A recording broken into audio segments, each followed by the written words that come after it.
Assalamualaikum warahmatullahi wabarakatuh. Perkenalkan, nama saya Resliani Putri Ramba dengan NIM 19125.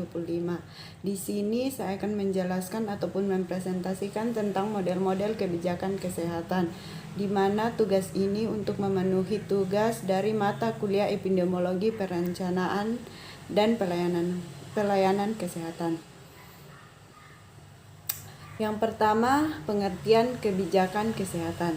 Kebijakan kesehatan adalah serangkaian keputusan, rencana, dan tindakan yang dilakukan untuk mencapai tujuan spesifik kesehatan dalam masyarakat.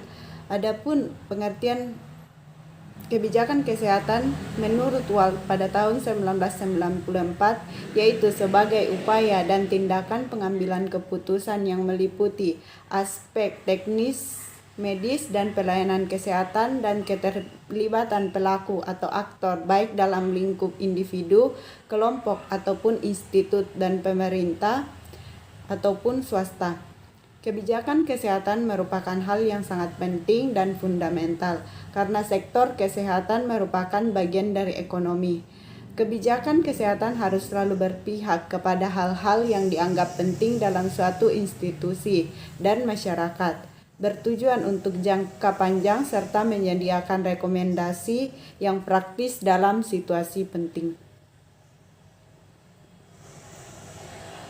Yang berikutnya yaitu kebijakan kesehatan di Indonesia. Ada dua kebijakan kesehatan di Indonesia yaitu isu strategis dan strategi kesehatan di Indonesia. Isu strategi terbagi atas 4, yaitu yang pertama pemerataan dan keterjangkauan pelayanan kesehatan yang bermutu belum optimal. Yang kedua, sistem perencanaan dan penganggaran.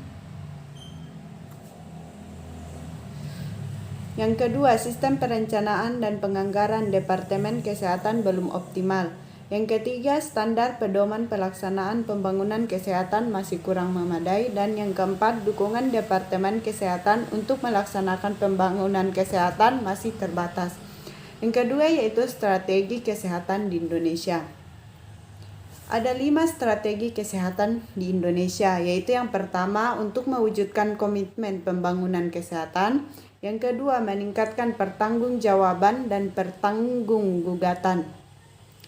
Yang ketiga, membina sistem kesehatan dan sistem hukum di bidang kesehatan. Yang keempat, mengembangkan ilmu pengetahuan dan teknologi kesehatan. Dan yang kelima, melaksanakan jejaring pembangunan kesehatan. Adapun dasar-dasar membuat kebijakan kesehatan. Memahami dasar-dasar pembangunan kesehatan itu pada hakikatnya merupakan upaya dalam nilai kebenaran dan aturan pokok sebagai landasan untuk berpikir dan bertindak dalam pembangunan kesehatan.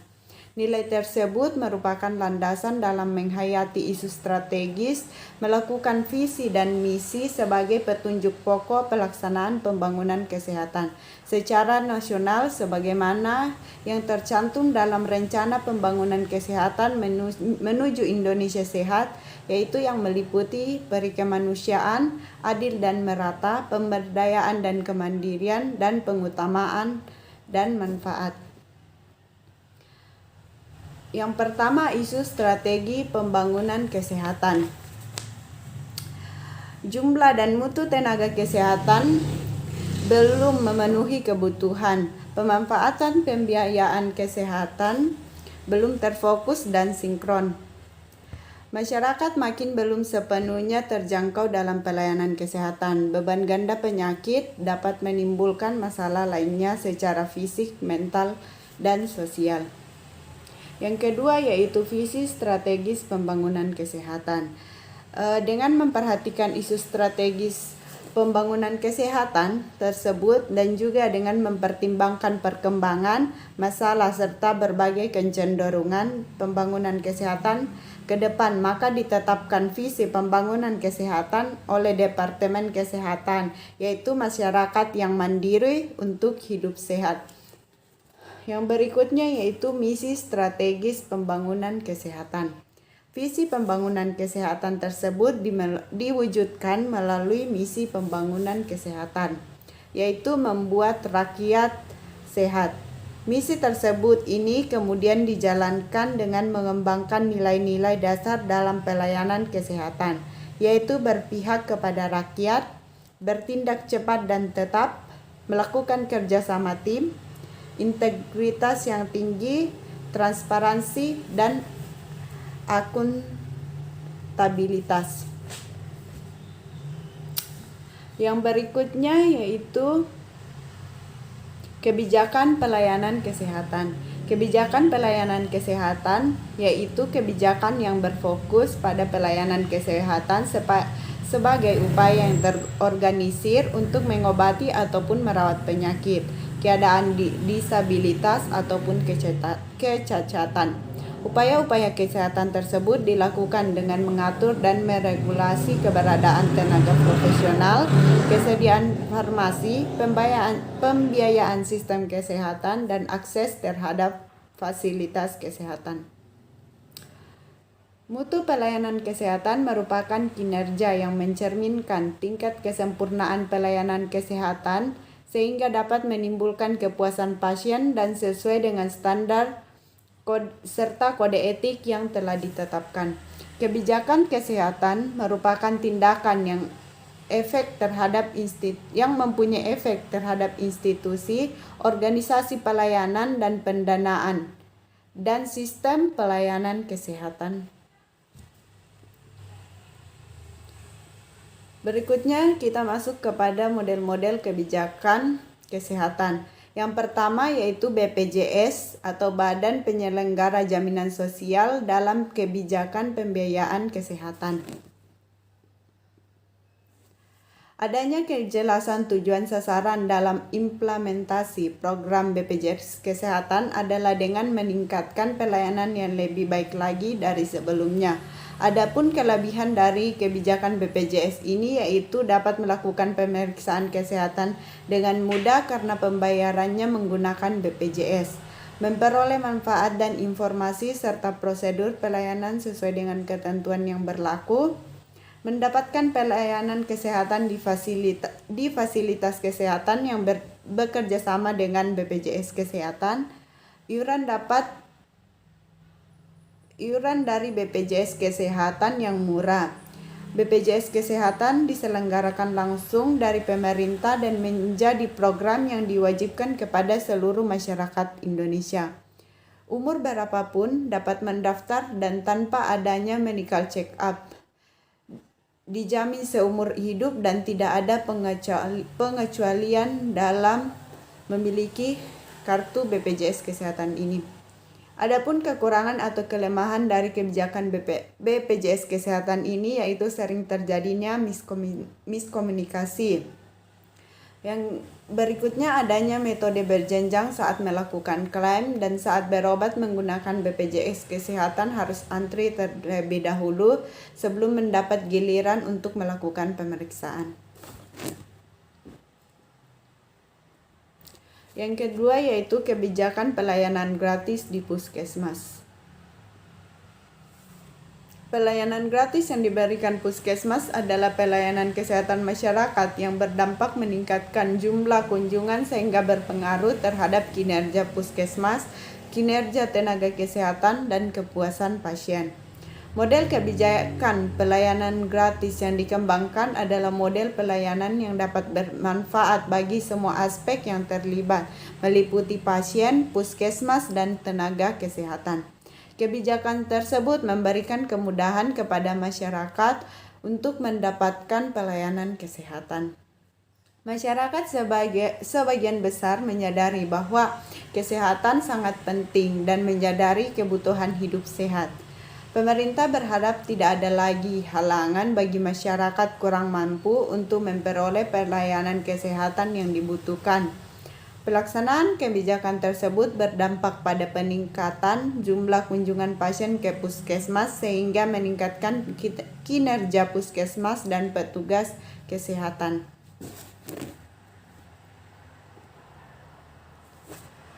Dampak kebijakan pelayanan gratis ini yang dirasakan petugas kesehatan adalah kesenjangan tugas dan tanggung jawab dengan kesejahteraan, karena peningkatan beban kerja tidak sesuai dengan kompensasi keadilan petugas.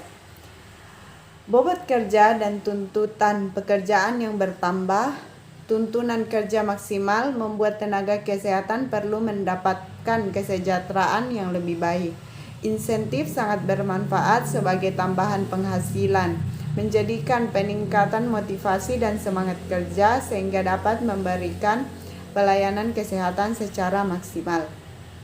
Ketepatan waktu selama mendapatkan pelayanan kesehatan yang menurut masyarakat cukup mengidentifikasikan puskesmas mampu memberikan pelayanan maksimal kepada pasien dengan waktu yang efisien. Ketepatan waktu pelayanan juga merupakan salah satu indikator keberhasilan dalam kinerja puskesmas. Namun kekurangan informasi karena jumlah pasien yang dilayani dalam waktu yang terbatas menyebabkan tenaga kesehatan tidak dapat memberikan konsultasi dan informasi yang lebih banyak kepada pasien secara orang perorangan sesuai yang diharapkan, serta kepedulian dan pendekatan yang kurang dan sarana yang kurang.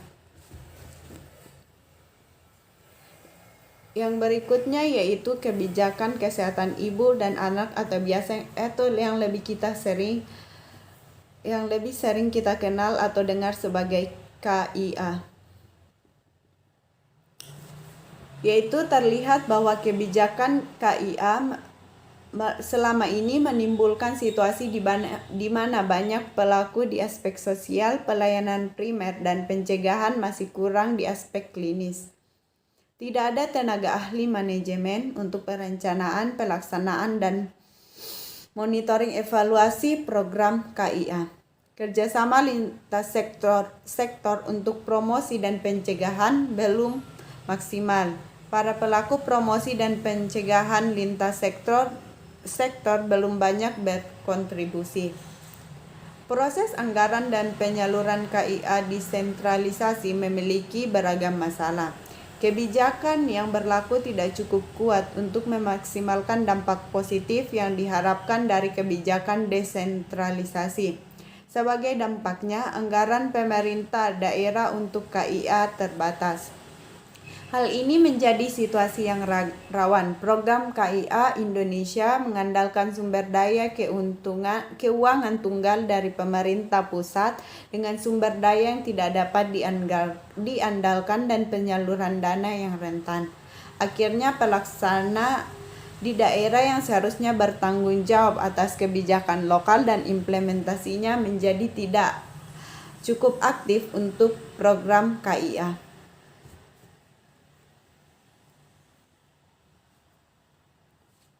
Secara kontekstual terlihat bahwa kebijakan desentralisasi di sektor kesehatan belum banyak dipergunakan untuk kepentingan pelaksanaan kebijakan KIA.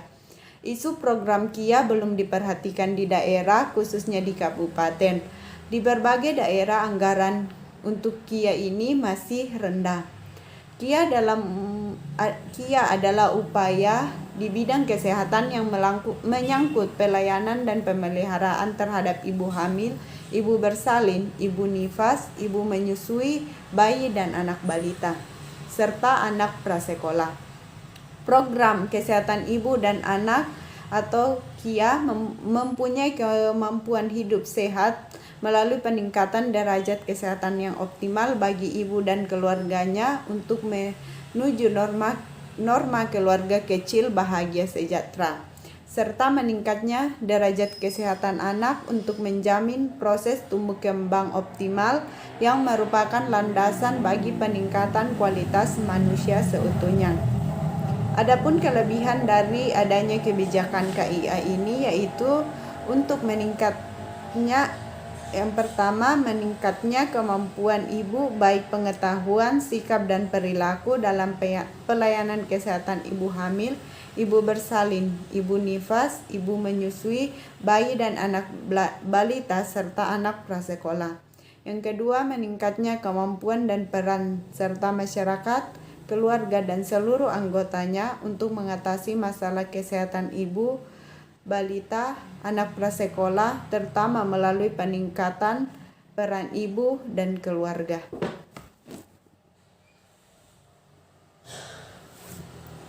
Itulah materi yang dapat saya sampaikan mengenai kebijakan kesehatan dan model-model kebijakan kesehatan.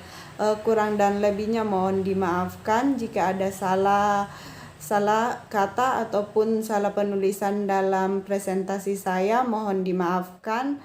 Terima kasih, sekian dan terima kasih. Assalamualaikum warahmatullahi wabarakatuh.